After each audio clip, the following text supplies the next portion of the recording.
नमस्कार दोस्तों, मैं संतोष मौर्य अपने चैनल यस एकेडमी पर आप सभी का स्वागत करता हूं। हम पढ़ने वाले हैं प्रश्नावली 8B के मैथ को। मेरा बीच में एग्जाम था तो कुछ दिनों के लिए मैं आपको वीडियो नहीं दे पाया हूं। ठीक है, अब मेरा एग्जाम खत्म हो गया, अब रेगुलर वीडियो जाती रहेगी। तो आज हम पढ़ने वाले हैं प्रश्नावली 8B को। हमारी प्रश्नावली 8B का जो पहला सवाल है वो कह रहा है कि यदि 2 tan t sons नीचे है बटे में 1 + tan स्क्वायर t sons बराबर है किसके। यानी कि ये जो दिया गया है अगर हम इसको हल करें तो यह किसके बराबर आएगा। ठीक है, इसको हल करने पर यह मान किसके बराबर आएगा हमें ये दिखाना है। तो चलिए आइए देखते हैं। मैंने आपको इसके पहले ये सवाल करने से पहले मैंने एक त्रिकोणमितीय अनुपातों की एक सारणी आपको दे दी है और वो कैसे बनाया जाता है इसके बारे में मैंने बता दिया है आपको। तो अगर आपने वो नहीं देखा है तो आप पहले जाकर के उसको देख लीजिए, तब जाकर के इस सवाल को आप देखेंगे तो आपको बेहतर समझ में आएगा। चलिए हम हल करते हैं। हमारे पास है 2 tan t sons, तो हम लिख देंगे 2। अब बताइए tan t sons। अब यहाँ पे tan t sons दिया गया है, हम इसको जो कुछ दिया गया है पहले हम उतार लेते हैं। 2 tan t sons और यहाँ पे हो जाएगा 1 + tan स्क्वायर t sons, हमने उतार दिया यहाँ पे। अब ये बताइए कि जो जहां है उसकी जगह पे हम मान रखेंगे। अब बताइए यहाँ पे हम यहाँ पे लिख दिए ऐसे, तो 2 की जगह पे हम 2 लिख दिए।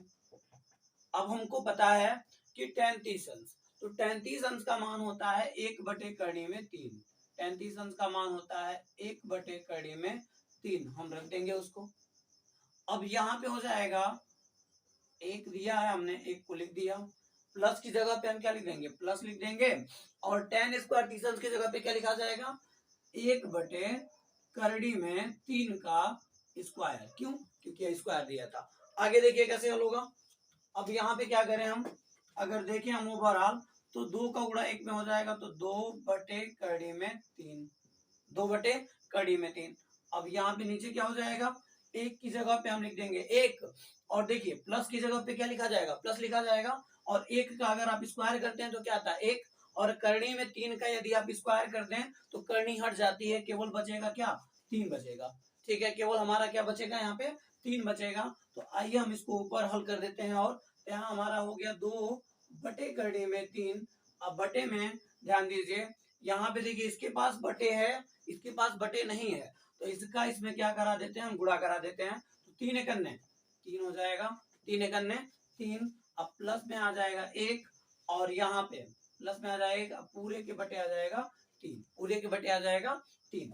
अब इसको और हम हल कर दें तो यहाँ हो जाएगा 2/3 बटे 3 1 4, और यहाँ पे बटे में 3 आ जाएगा। अब यहाँ पे ध्यान दीजिए, अगर आप इसको हल करना जानते हैं तो अच्छी बात है, अगर नहीं जानते हैं तो देख लीजिए, इसका गुणा यहाँ होता है और इसका गुणा यहाँ होता है। यानी कि 2 का गुणा किसके साथ हो जाएगा, 3 के साथ, और करनी में 3 का गुणा हो जाएगा 4 के साथ।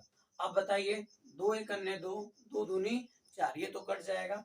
अब नीचे क्या बचा वो देख लीजिए, ऊपर बचा है 3 और नीचे बचा है 2 कड़ी में 3 बचा हुआ। देखिए 2 का गुणा अगर कड़ी में 3 में कराएंगे तो 2 कड़ी में 3 आ जाएगा। अब यहाँ जगह नहीं है, देखिए बहुत ज्यादा ये हो रही है, मैं यहाँ पे लिख दे रहा हूँ या ऊपर ही लिख दे रहा हूँ। देख लीजिए यहाँ हो जाएगा 3, और यहाँ पे देख लीजिए 2 की जगह पे 2, और यहाँ कड़ी में 3 था, लेकिन एक 3 की जगह पे हम 2 बार कड़ी में 3 लिख सकते हैं। तो एक 3 के जगह पे मैंने क्या किया, 2 बार कड़ी में 3 लिख दिया। किसके जगह पे, इसके जगह पे, इसके जगह पे मैंने 2 बार कड़ी में 3 लिख दिया। कड़ी में 3 से कड़ी में 3 कट जाएगा, ऊपर बचेगा कड़ी में 3/2, ये आ गया कड़ी में 3/2। अब आपका यह फर्ज बनता है कि आप इसमें से चुनिए कि किसका मान कड़ी में 3/2 होता है। क्या cos 60 अंश का मान कड़ी में 3 होता है, tan 60 अंश का मान कड़ी में 3 होता है, या sin 30 अंश का मान कड़ी में 3/2 होता है। तो आपको जवाब मिलेगा कि sin 60 अंश का मान कड़ी में 3/2 होता है। ठीक है, तो आइए हमारा ये वाला विकल्प सही है। आइए नेक्स्ट क्वेश्चन की तरफ हम बढ़ते हैं। देखते हैं हम क्वेश्चन नंबर 2 को। देखिए ध्यान से देखिएगा, जैसे मैंने पहला क्वेश्चन किया ना, बिल्कुल उसी के जैसा है ये, जैसे हमने पहले क्वेश्चन को पढ़ा है बिल्कुल वही है। आइए देखते हैं इसको, हम यहाँ पे उतार दें, यहाँ पे हम सॉल्व लिख दें, उतार दें हम इसको। यहाँ हमारा हो जाएगा 2 tan 30 डिग्री, 2 tan 30 डिग्री बटे में क्या हो जाएगा 1 माइनस tan स्क्वायर 30 अंश, 1 माइनस tan स्क्वायर 30 अंश। अब बताइए यहाँ पे हो जाएगा 2 गुणे tan 30 अंश का मान अभी मैंने थोड़ी देर पहले बताया, तो tan 30 अंश का मान होता है 1 बटे कड़ी में 3, हमने लिख दिया यहाँ पे। और यहाँ हो जाएगा 1 माइनस 1 बटे कड़ी में 3, यहाँ पे स्क्वायर लगा हुआ है तो हम यहाँ पे लगा देंगे क्या स्क्वायर। ठीक है, आगे बढ़ेंगे हम इसको लेकर के। अब बताइए 2 का गुणा 1 में हो जाएगा तो क्या हो जाएगा 2, और यहाँ नीचे हो जाएगा कड़ी में 3, फिर से यहाँ 1 और माइनस की जगह पे माइनस, और 1 का यदि आप स्क्वायर करेंगे तो 1 आ जाएगा, और कड़ी में 3 का यदि आप स्क्वायर करेंगे तो सिर्फ आएगा 3। आइए इसको बगल में हम हल कर लेते हैं। यहाँ हो जाएगा 2 बटे कड़ी में 3, 2 बटे कड़ी में 3, नीचे क्या हो गया 3 का गुणा 1 में कराएंगे तो 3 करने 3 माइनस 1, अब पूरे के बटे 3 हो जाएगा। अब बताइए यहां से क्या होने वाला है, यहां से हमारा हो जाएगा ऊपर हम जस का तस उतार दें 2 कड़ी में 3, ऊपर 2 जस का तस उतार दें 2 कड़ी में 3, और नीचे 3 में से 1 जाएगा 2 आ गया, 3 में से 1 जाएगा तो 2 आ गया, और नीचे बचा है 3।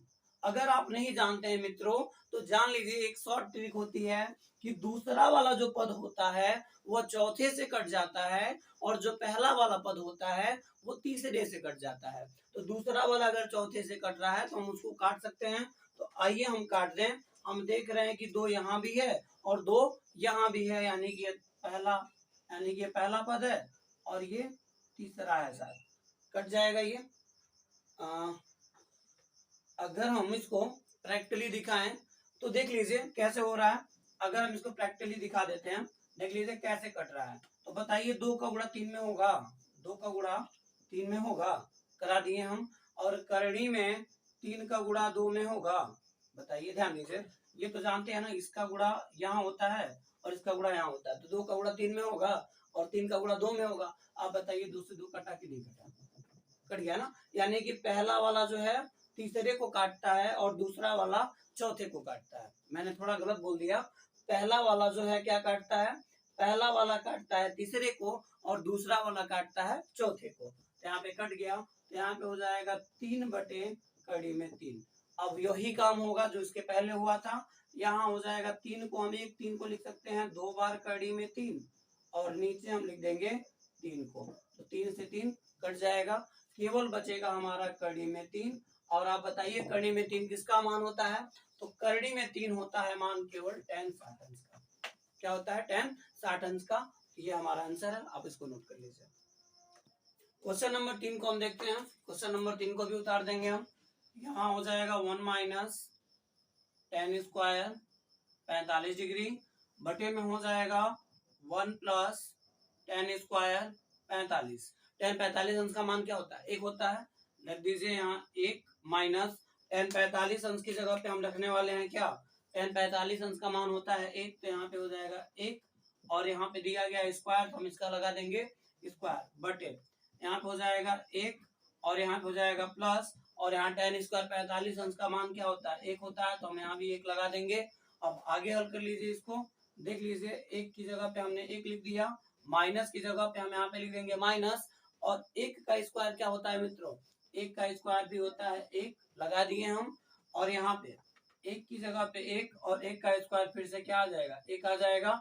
अब बताइए 1 में से 1 जाएगा, कट जाएगा, क्या आ जाएगा 0, ऊपर आ जाएगा 0, और नीचे 1 और 1 2, अगर 2 से आप 0 में भाग देते हैं तो क्या आता है 0 आता है, 2 से अगर आप 0 में भाग देंगे तो क्या आएगा 0, तो हमारा 0 नंबर क्या है, ये सही है, 0 वाला विकल्प सही है।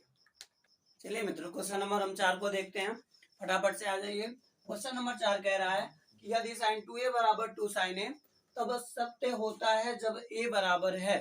ठीक है, हमें बताना है कि यदि इनमें से जो 4 विकल्प हमारे पास मौजूद हैं उन चारों विकल्पों में से ऐसा कौन सा मान हम चुने कि यह दोनों मान आपस में बराबर आ जाएं। तो हम चारों को बारी बारी से उठा के चेक कर लेंगे। तो पहले दिया है 0, तो हम आइए पहले 0 को ही लिख करके चेक करते हैं।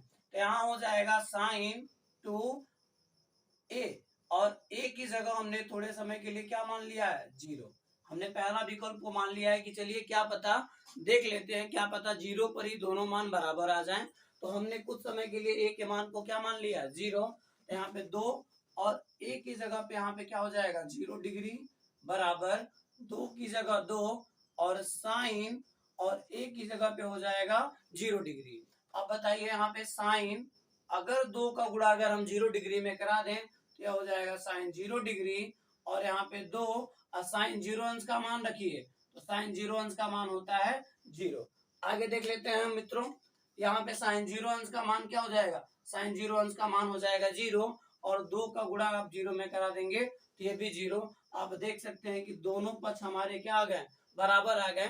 तो आगे हमें कोई विकल्प चेक ही नहीं करना है। अगर कोई विकल्प अगर ये नहीं आया होता तो हम 30 को चेक करते हैं, ए की जगह पे 45 रखते हैं और ए की जगह पे 60 रखते हैं। तो मान तो 0 पर ही बराबर आ गया, तो हमारा पहला ऑप्शन ही क्या होगा, सही होगा। ठीक है, अपने प्रश्न 2 की तरफ बढ़ते हैं। हमारा प्रश्न 2 है, यदि tan a प्लस बी बराबर कड़ी में 3 और tan a माइनस बी बराबर 1 कड़ी में 3, तो आप जो है आगे कुछ जो है यहाँ पे निर्देश दिए गए हैं। कह रहा है कि tan a प्लस बी का tan a और tan b का मान बताइए, लेकिन वह मान ज्ञात करने से पहले कुछ शर्त दिया है। कह रहा है कि जो a और b का मान है, ध्यान दीजिए, कह रहा है ए और बी को जब जोड़ा जाए तो उसका मान 0 से ज्यादा होना चाहिए। इस सवाल की पहली शर्त है। फिर आगे देखेंगे, ए प्लस बी का मान 0 से ज्यादा होना चाहिए और 90 के बराबर या 90 से क्या होना चाहिए, कम होना चाहिए। ए और बी का मान 0 से ज्यादा रहे लेकिन 90 की या तो बराबर रहे या तो 90 से कम रहे, ये दूसरी शर्त है इसकी। और तीसरी शर्त यह है इसकी कि ए का मान हमेशा बड़ा और बी का मान हमेशा छोटा चाहिए। अगर आप तीनों शर्तों को पूरा करके इस सवाल को लगाते हैं तभी आपका सवाल सही माना जाएगा, अन्यथा इस सवाल को सही नहीं माना जाएगा। बहुत से लोग ये कहते हैं कि बाकी ऐसा बकवास है, कुछ दिया नहीं है, डायरेक्ट सवाल पे आ जाते हैं। ऐसा नहीं है। आप जब भी चीजें अगर दी गई हैं तो बकवास नहीं दी गई हैं। बहुत से बच्चों के मन में चलता है कि बाकी सब बकवास है, इससे कुछ लेना देना नहीं है। तो आपको ऐसा नहीं करना है, ये गलत है। आप ऐसा बिल्कुल ना सोचें। जो दिया गया है आपके काम के लिए दिया गया है। तो यहाँ पे जो भी मैंने समझाया मैं उसको पूरा करूंगा। आइए देखते हैं कैसे होगा। यहाँ पे देख लीजिए, यहाँ पे दिया हुआ है tan a प्लस बी बराबर करनी में 3, हमने लिख दिया। यहाँ पे फिर से दिया हुआ है tan a माइनस बी बराबर 1/3, इसको भी मैंने लिख दिया यहाँ पे। आइए देखते हैं इसको। अब यहाँ पे हम लिख देंगे tan a प्लस बी। अब बताइए tan कितने अंश का मान कड़ी में 3 होता है, तो हम लिख सकते हैं tan 60 अंश का, tan 60 अंश यहाँ पे। अब बताइए आगे, अगर हम यहाँ तुलना कर दें, यहाँ अगर हम तुलना करने पर अगर हम तुलना कर देंगे तो क्या आ जाएगा, tan से tan कट जाएगा, a प्लस बी बराबर आ जाएगा क्या, 60 डिग्री। a प्लस बी बराबर 60 डिग्री आ गया। ऐसे ही यहाँ पे हल कर लीजिए। यहाँ पे कैसे हल होगा देख लेते हैं हम। यहाँ पे यहाँ हो जाएगा हमारा tan a माइनस बी और tan कितने अंश का मान 1/3 होता है, तो tan 30 अंश का मान 1/3 होता है। यहाँ पे लिख दीजिए तुलना करने पर अगर हम तुलना कर देंगे तो tan से tan क्या हो जाएगा, पूरी तरीके से कट जाएगा। तो यहाँ पे हो जाएगा a माइनस बी बराबर क्या, 30 अंश। a माइनस बी बराबर 30 अंश, यानी कि a प्लस बी बराबर 60 और a माइनस बी बराबर 30 अंश। आप इसको मानिए समीकरण नंबर 1 और इसको मान लीजिए समीकरण नंबर 2। आइए आगे हल करते हैं इसको। ठीक है, देखिए हमारा समीकरण 1 और समीकरण 2 आ चुका था। अब हम इसको विलोपन विधि से हल कर लें। विलोपन विधि हमारी कहती है या तो पहला पद बराबर है या तो दूसरा पद बराबर है, तो हम पदों को क्या कर देते हैं, विलुप्त कर देते हैं। यहाँ पे हम देखें तो a इक्वल है a के और b भी इक्वल है क्या, b के। तो यहाँ पे तो हमारे दोनों पद बराबर मिल रहे हैं और एक पद प्लस में है और एक पद माइनस में है। तो चाहे तो हम जोड़ लें चाहे तो हम घटा लें। जब दोनों पद बराबर मिल जाएं तो हम एक प्लस में और एक माइनस में हो तो आप जोड़ लेंगे तभी भी एक पद विलुप्त हो जाएगा और घटा लेंगे तभी भी एक पद विलुप्त हो जाएगा। तो आइए हम जोड़ना बेटर है तो जोड़ देते हैं। तो हम समीकरण 1 और 2 को जोड़ने पर लिख दें हम यहाँ पे समीकरण 1 और 2 को जोड़ने पर, समीकरण 1 और 2 को जोड़ने पर, ठीक है। समीकरण 1 क्या है हमारा, a प्लस बी बराबर 60 डिग्री। समीकरण 2 क्या है, तो a माइनस बी बराबर 30 डिग्री। हमने यहाँ पे जोड़ दिया। जब हम जोड़ेंगे इसको तो बताइए b प्लस में और माइनस में, तो b से b कट जाएगा, a और a मिलकर के क्या हो जाएगा 2a और 60 30 90, 60 30 90, तो a बराबर 90/2 तो कट जाएगा, तो a बराबर 45 डिग्री। ए का मान क्या आ जाएगा 45 डिग्री। अब यही ए का मान चाहे तो आप समीकरण 1 में रखिए, चाहे तो समीकरण 2 में रखिए। चलिए हम लिख देते हैं समीकरण 2 में ही, तो यहाँ लिख देंगे समीकरण 2 से, यहाँ हो जाएगा समीकरण 2 से। समीकरण 2 क्या है हमारा, समीकरण 2 है a माइनस बी बराबर 30। अब यहाँ a का मान रख दीजिए, हम यहाँ लिख देंगे a का मान रखने पर, जब a का मान हम रखेंगे तो क्या हो जाएगा, देख लीजिए a की जगह पे हमें क्या लिखना है 45 लिखना है, तो यहाँ हो जाएगा 45 डिग्री माइनस b बराबर क्या, a का मान 45 आया बराबर माइनस b बराबर क्या 30 के। चलिए देखते हैं। अब यहाँ पे क्या हो जाएगा, अगर हम b को उधर भेज दें 30 को इधर बुला लें, तो यहाँ हो जाएगा 45 और यहाँ पे 30 को अगर हम इधर बुला लें तो प्लस 30 इधर आएगा माइनस 30, अब माइनस बी उधर जाएगा तो क्या हो जाएगा प्लस बी। अब बताइए 45 में से 30 जाएगा तो क्या आ जाएगा 15 डिग्री, 45 में से 30 जाएगा तो 15 डिग्री बराबर क्या बी के। तो अब 15 डिग्री बराबर बी कहिए या फिर ये कहिए कि बी बराबर 15 डिग्री, यानी कि 15 बराबर है बी के या बी बराबर है 15 के, बात एक ही है। तो आप देख सकते हैं कि ए का मान 45 आया और बी का मान 15 आया। हमारी पहली शर्त ये थी कि ए और बी का मान अगर हम जोड़ें तो वह 0 से ज्यादा आना चाहिए। तो आप देख लीजिए ए और बी को हम जोड़ेंगे तो 60 आ जाएगा, जो कि 0 से ज्यादा है। दूसरी शर्त ये थी कि अगर ए और बी को आप जोड़ते हैं तो उसका मान 0 से ज्यादा रहे लेकिन 90 से कम रहे या तो 90 के बराबर रहे, तो 45 और 15 को जोड़ने पे 60 आता है, जो कि 90 से कम है। और तीसरी शर्त ये थी कि ए का मान बड़ा होना चाहिए और बी का मान छोटा होना चाहिए। तो आप देख सकते हैं कि ए का मान बड़ा है और बी का मान क्या है छोटा है, ठीक है। तो आज जो है हमारा ये क्वेश्चन नंबर 2 कंप्लीट हुआ। अब क्वेश्चन नंबर 3 की अगर हम बात करें तो वह सत्य असत्य है, तो हम उसको सत्य असत्य को हम कल बता देंगे आपको। तो मिलते हैं अगले टॉपिक में अगली वीडियो के साथ। देखते रहिए हमारी चैनल को यस एकेडमी को।